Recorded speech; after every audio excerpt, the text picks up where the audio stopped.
오늘 우리에게 주시는 하나님의 말씀은 구약에 있는 열왕기하 4장 1절에서 4절 그리고 8절에서 10절까지입니다. 제가 봉독하겠습니다.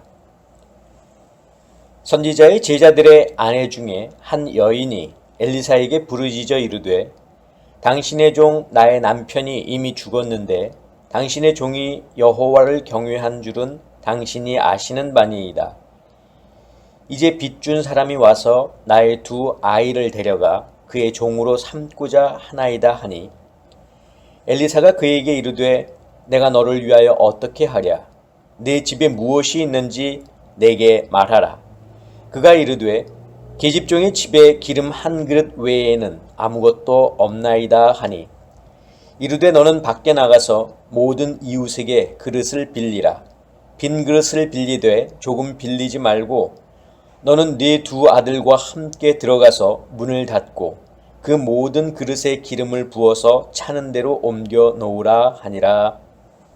하루는 엘리사가 수넴에 이르렀더니 거기에 한 귀한 여인이 그를 강권하여 음식을 먹게 하였으므로 엘리사가 그곳을 지날 때마다 음식을 먹으러 그리로 들어갔더라. 여인이 그의 남편에게 이르되 항상 우리를 지나가는 이 사람은 하나님의 거룩한 사람인 줄을 내가 아노니 청하건대 우리가 그를 위하여 작은 방을 담 위에 만들고 침상과 책상과 의자와 촛대를 두사이다. 그가 우리에게 이르면 거기에 머물리이다 하였더라. 아멘. 기도하겠습니다. 사랑의 아버지 하나님 감사합니다. 오늘도 저희들을 부르시고 또 오늘 특별히 이 추수감사주일 아침 저희들 가운데 함께 하시니 감사합니다. 이 시간 저희가 함께 말씀을 들을 때에 오늘도 그 말씀 속에 담겨진 하나님의 뜻을 저희들이 깨닫고 또 그 말씀에 순종하는 저희들이 될 수 있도록 주님 인도하여 주시옵소서. 예수 그리스도의 이름으로 기도하옵나이다. 아멘. 사랑하는 성도 여러분, 지난 한 주간 주님의 말씀 기억하시고 또 묵상하시고 말씀에 순종하셨습니까? 우리가 살아갈 때마다 말씀이 곧 나에게 힘이요 또 그 말씀이 우리의 방패가 되시는 것을 여러분들 믿으시고 말씀에 따라 살아가는 저와 여러분들 되시기를 부탁을 드립니다. 자, 오늘은 우리가 추수감사 주일로 지킵니다. 그래서 오늘 말씀은 주제가 감사가 되겠죠. 자, 그래서 여러분들 말씀을 들으면서 감사에 대해서 우리가 다시 한번 생각해 볼 수 있는 그런 기회가 될 수 있기를 바랍니다. 자, 엘리사는 엘리야의 뒤를 이어서 선지자의 직분을 감당하면서 많은 기적을 행하고 또 예언을 했습니다. 엘리야와 헤어지고 모압 광야에서 요단을 건너는 중에 강에 물을 갈랐고 또 여리고 성읍에서는 나쁜 물을 좋게 만들기도 했습니다. 북이스라엘과 남유다가 연합해서 모압을 공격할 때에는 이스라엘이 전쟁에서 승리할 것이라는 예언도 했습니다. 자, 오늘 우리가 열왕기하 4장을 읽었는데 이 오늘 본문에서도 엘리사의 기적은 계속되고 있습니다. 오늘 본문에는 두 여인이 등장을 하는데 첫 번째 여인은 선지자의 제자들 중에 한 여인이죠. 자, 그런데 이 여인이 남편과 사별을 했습니다. 자, 두 번째 여인은 수넴 출신으로 부유한 삶을 살고 있었지만 스라의 아들이 없었습니다. 자, 먼저 이 두 여인의 이야기에 대해서 간단히 소개를 하겠습니다. 첫 번째 여인은 남편이 선지자의 제자들 가운데 한 사람이었는데 아내와 두 아들을 두고 먼저 세상을 떠났습니다. 당시 유대 사회에서 남편 없이 아이를 키우는 여인의 삶은 매우 힘들었습니다.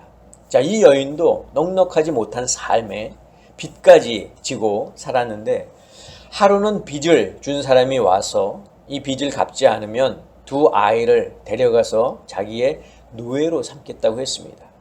자, 그래서 엘리사를 찾아가 도움을 청했습니다. 엘리사는 여인에게 동네로 가서 이웃에게 가능한 한 기름을 담을 수 있는 빈 그릇을 많이 빌리라고 했습니다. 그리고 두 아들과 함께 집으로 들어가서 문을 닫고 지금 수중에 가지고 있는 한 그릇의 기름을 빌려온 그릇에다 계속 나눠서 부으라고 했습니다. 자, 여인이 엘리사의 말대로 기름이 담겨 있는 그 그릇을 빈 그릇에 붓기 시작했습니다. 자, 그러자 놀랍게도 한 그릇의 기름으로 이웃에게 빌려온 많은 그 빈 그릇들을 다 채울 수가 있었습니다. 그래서 그 기름을 팔아 빚을 갚고 또 남은 것으로 두 아들과 함께 살았습니다. 자, 두 번째 여인은 수넴이라고 하는 마을에 살고 있었습니다. 부유한 삶을 살고 있었지만 아들이 없었고 남편은 나이가 들었습니다.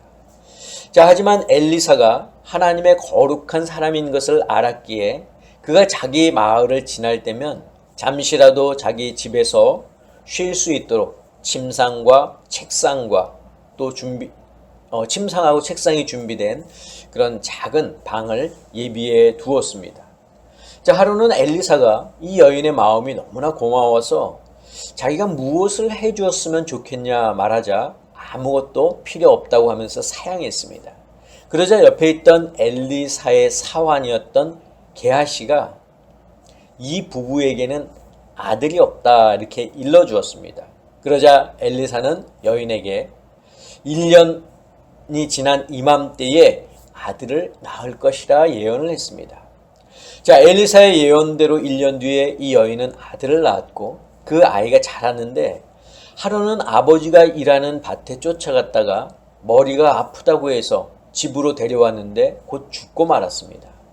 자, 여인은 급히 엘리사를 찾았고 엘리사는 여인의 집으로 가서 아이를 살려 주었습니다. 자, 이것이 이제 오늘 두 여인에 관한 내용을 제가 간단하게 이야기했는데, 자, 오늘 이 두 이야기를 본문에 기록된 내용만 가지고 감사의 차원에서 본다면 첫 번째 여인은 생활고를 겪고 또 두 아들을 빼앗길 수 없는 상황에서 엘리사의 도움으로 위기를 모면했습니다.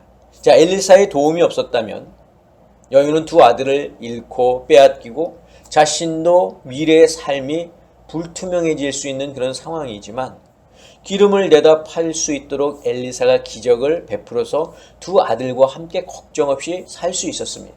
그런데 본문 어디에도 이 여인이 엘리사를 찾아가서 감사의 모습을 보인 흔적은 없습니다. 자신과 두 아이의 생명을 살리는 큰 은혜를 입었음에도 불구하고 여인이 엘리사를 찾아갔다는 기록이 본문에 없다는 거죠. 자, 하지만 두 번째 여인은 달랐습니다. 수넴 여인도 똑같이 엘리사에게 은혜를 입었습니다. 아들이 없었는데 아들을 얻었고 아들이 죽었지만 다시 살림을 받는 그런 은혜를 입었습니다. 그 은혜가 얼마나 큰지를 알기에 이 여인은 엘리사를 찾아갔습니다. 그리고 엘리사의 발 앞에 엎드려서 큰 절을 했습니다. 여러분, 은혜를 입고 또 도움을 받았으면 마땅히 감사하는 것이 옳습니다. 우리도 측량할 수 없는 하나님의 은혜를 입었고 하나님의 자녀가 되는 복을 받았습니다. 그래서 범사에 감사하며 사는 것이 맞습니다. 자, 하지만 감사에는 조건적인 감사만 있는 것은 아닙니다. 어떤 은혜를 받고 또 도움을 받아서 감사한다면 그것은 전혀 이상할 것이 없습니다. 자, 그런데 아무런 은혜도 또 도움도 받지 않았는데도 감사한다면 이런 감사는 조건과 관계가 없는 그런 감사입니다. 자, 이런 삶을 살았던 대표적인 인물이 있죠. 바로 하박국 선지자입니다. 자, 우리 하박국 3장 17절, 18절을 같이 보겠습니다. 비록 무화과 나무가 무성하지 못하며 포도나무에 열매가 없으며 감람나무에 소출이 없으며 밭에 먹을 것이 없으며 우리의 양이 없으며 외양간에 소가 없을지라도 나는 여호와로 말미암아 즐거워하며 나의 구원의 하나님으로 말미암아 기뻐하리로다. 참 은혜로운 말씀입니다. 이 하박국 선지자, 그 어떤 것이 없어도 자신은 항상 하나님께 기뻐하며 살겠다는 거죠. 자, 이런 삶을 살았던 인물이 또 하나 있죠. 또 한 명 있죠. 바로 다니엘입니다. 다니엘은 바벨론의 포로로 끌려갔지만 어떤 조건에서도 상황에서도 믿음을 잃지 않고 감사했던 사람인데 우리 다니엘서 6장 10절 같이 보겠습니다. 다니엘이 이 조서에 왕의 도장이 찍힌 것을 알고도 자기 집에 돌아가서는 윗방에 올라가 예루살렘으로 향한 창문을 열고 전에 하던 대로 하루 3번씩 무릎을 꿇고 기도하며 그의 하나님께 감사하였더라. 자, 다니엘이 포로였음에도 불구하고 왕의 총애를 받자 총리와 고관들이 다니엘을 고발할 목적으로 왕에게 조서를 내리도록 한 사건. 자, 그렇지만 이러한 조서가 있었음에도 불구하고 다니엘은 여전히 어떻게 했습니까? 하나님께 기도하며 감사했습니다. 이 두 구절의 말씀은 우리가 너무나도 잘 아는 말씀이죠. 그리고 읽을 때마다 은혜가 되는 말씀입니다. 하지만 우리의 삶 속에서는 잘 지켜지지 않는 그런 말씀이기도 합니다. 자, 그러나 저는 우리 아름다운 교회 성도 여러분들이 조건에 감사하는 성도가 아니라 어떤 상황 속에서도 감사하는 성도들이 되시기를 주님의 이름으로 축원합니다. 자, 그래서 저도 올 한 해 어떠한 감사가 있었는지 생각해 봤습니다. 그런데 아무리 생각해도 특별한 감사의 제목이 떠오르지 않았습니다. 오히려 작년보다 감사할 일들이 적었습니다. 기도해야 할 일들이 더 많았습니다. 저희 부모님이 두 분이 건강이 좋지 못해서 올 한 해는 좀 걱정거리가 많았습니다. 근심거리가 많았어요. 한국에 있으면 어떻게 좀 손 좀 써볼 수 있을 텐데 좀 멀리 떨어져서 살다 보니까 저로서는 답답할 지경이었습니다. 여동생이 있기는 한데 모든 일을 떠맡겨 놓으니까 미안한 마음도 들었습니다. 근데 이러한 근심, 걱정, 이것이 처음에는 이러한 상황이 감사인 줄 몰랐습니다. 그저 기도거리, 근심거리로 생각했습니다. 그러나 시간이 조금씩 지나면서 이것이 감사라고 하는 생각으로 바뀌기 시작했습니다. 목사 안수를 받고 필리핀으로 또 강릉으로 지금은 하와이로 이주해 살면서 부모님과 멀리 떨어져 살게 되었는데 1년에 한 차례씩 한국을 방문해 부모님을 만나기는 하지만 그 외 시간에는 전화 통화를 많이 못했습니다. 그런데 지금은 일주일에 서너 번씩 통화를 합니다. 부모님과도 통화하고 또 동생과도 통화하면서 안부도 묻고 또 건강도 체크합니다. 어머니랑 통화하면 어머니가 그렇게 좋아하실 수가 없습니다. 아들의 목소리가 그렇게 좋으신 모양입니다. 그리고 통화할 때마다 언제 한국에 오냐고 계속 물어보십니다. 전화통화뿐만 아니라 또 부모님을 위해서 기도하는 횟수도 많아졌습니다. 부모님을 위해서 또 자녀들을 위해서 기도를 했어야 됐는데 지금에서야 좀 그 횟수가 늘어난 걸 보면 이제 좀 철이 드는 것 같습니다. 자, 그러면서 문득 부모님의 건강의 문제로 하나님께서 나에게 기도하게 하시고 또 가족 간의 통화도 자주 하게 하시는구나 하는 생각이 들었습니다. 아, 이것이 바로 감사구나. 그런데 감사가 여기서 끝이 아니란 생각을 하나님께서 또 갖게 하셨는데 그것은 바로 나 자신이 하나님께로 나아가고 있다고 하는 것을 깨닫게 하시는 거였습니다. 자, 부모님의 건강의 문제로 기도하게 하시면서 내가 하나님께 조금 더 가까이 다가오도록 하셨다는 것을 느끼게 하셨다는 거죠. 단지 내가 원하는 것을 들어주셔야 감사라 생각했는데 내가 원하는 것을 들어주시지 않아도 그것을 감사라 생각했는데 감사가 한 가지 더 있다는 것을 깨닫게 하셨습니다. 바로 하나님께 나아가는 감사입니다. 여러분, 돌아온 탕자의 비유를 잘 아실 겁니다. 탕자는 자기의 분깃을 가지고 집을 나갔습니다. 아버지에게 자기의 분깃을 달라고 했을 때 아버지는 그것을 주셨고 이 탕자는 그것을 감사라 생각했을지 모릅니다. 아버지가 내 원을 들어주셨구나 하면서. 자, 탕자는 가지고 있던 재산을 마음껏 썼습니다. 그러면서 이것이 행복이구나 라고 생각하며 감사했을지 모릅니다. 그러나 가진 것을 흥청망청 쓰면서 세상의 쾌락도 누려봤고 자기 편이라 생각했던 사람들도 자기가 무일푼이 되니까 떠나버리는 그런 배신감도 느껴봤고 먹을 것이 없어서 돼지가 먹는 쥐엄나무 열매로 배를 채우기도 했지만 진정한 감사는 어떤 조건이나 상황이 아니라는 것을 이 탕자는 분명 깨달았을 겁니다. 결국 탕자가 선택한 것은 무엇입니까? 아버지의 집으로 돌아가는 겁니다. 아버지와 함께하는 것이었습니다. 우리는 감사의 조건을 따질 때가 많이 있습니다. 그리고 감사의 그 상황을 우리는 따지는 경우가 많습니다. 하나님께서 주셔도 감사하고 하나님이 주시지 않아도 감사라고 생각하지만 그것보다 더 큰 감사는 내가 하나님께 나아가는 감사요. 죄인이었던 우리를 아무런 조건 없이 받아주시는 하나님이 바로 나의 아버지라는 사실 자체가 감사라는 겁니다. 그러니까 우리는 항상 감사를 내게 주어진 어떤 환경, 상황, 조건 여기서 따진다는 거죠. 그러나 여러분 우리가 곰곰이 잘 생각해 보면 그것보다 더 큰 감사는 무엇이냐? 이 세상 만물을 창조하시고 그 창조주이신 하나님이 바로 나의 아버지시라고 하는 사실.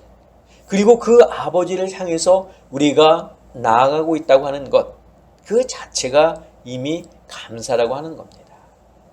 사랑하는 성도 여러분, 우리는 하나님을 나의 아버지로 섬기며 살고 있습니다. 하나님께서 우리를 당신의 아들, 딸로 받아주셨습니다. 바로 이것이 감사라는 거예요. 저는 우리 아름다운 교회 성도 여러분들이 감사를 어떤 상황이나 조건 속에서 찾는 것이 아니라 하나님과 함께하는 것 자체가 이미 감사라고 하는 사실을 깨닫고 그래서 우리의 삶이 항상 범사에 감사할 수 있는 그런 삶이 되시기를 이 시간 주님의 이름으로 간절히 축원합니다. 기도하겠습니다. 사랑의 아버지 하나님, 오늘 추수감사주의를 맞이해서 저희들이 다시 한번 감사에 대해서 생각해 보았습니다. 내게 주어진 어떤 상황, 환경, 이것이 감사일 수도 있겠지만 그것보다 더 큰 감사는 내가 지금 하나님께 나아가고 있다는 것. 하나님이 나의 아버지시라는 것, 이 자체가 이미 감사인 것을 오늘 말씀을 통해서 저희들로 하여금 깨닫게 하시니 우리의 삶이 항상 감사하는 삶이 될 수 있도록 주님 오늘도 이 말씀 가운데 순종하는 저희들이 되기를 원합니다. 주님 오늘도 이 말씀 기억하면서 살아가는 저희들 되게 하여 주시옵소서. 이제는 우리 주 예수 그리스도의 은혜와 하나님의 그 크신 사랑하심과 성령님의 역사하심이 오늘 말씀을 듣고 그 말씀에 따라 항상 우리의 삶이 늘 감사하는 삶이라고 하는 것을 고백하며 살기를 다짐하는 사랑하는 당신의 성도들 머리 위에 저희들의 가정 위에 건강 위에 자녀들 위에 직장과 사업과 일터 위에 지금부터 영원까지 함께하옵시기를 간절히 축원하옵나이다. 아멘.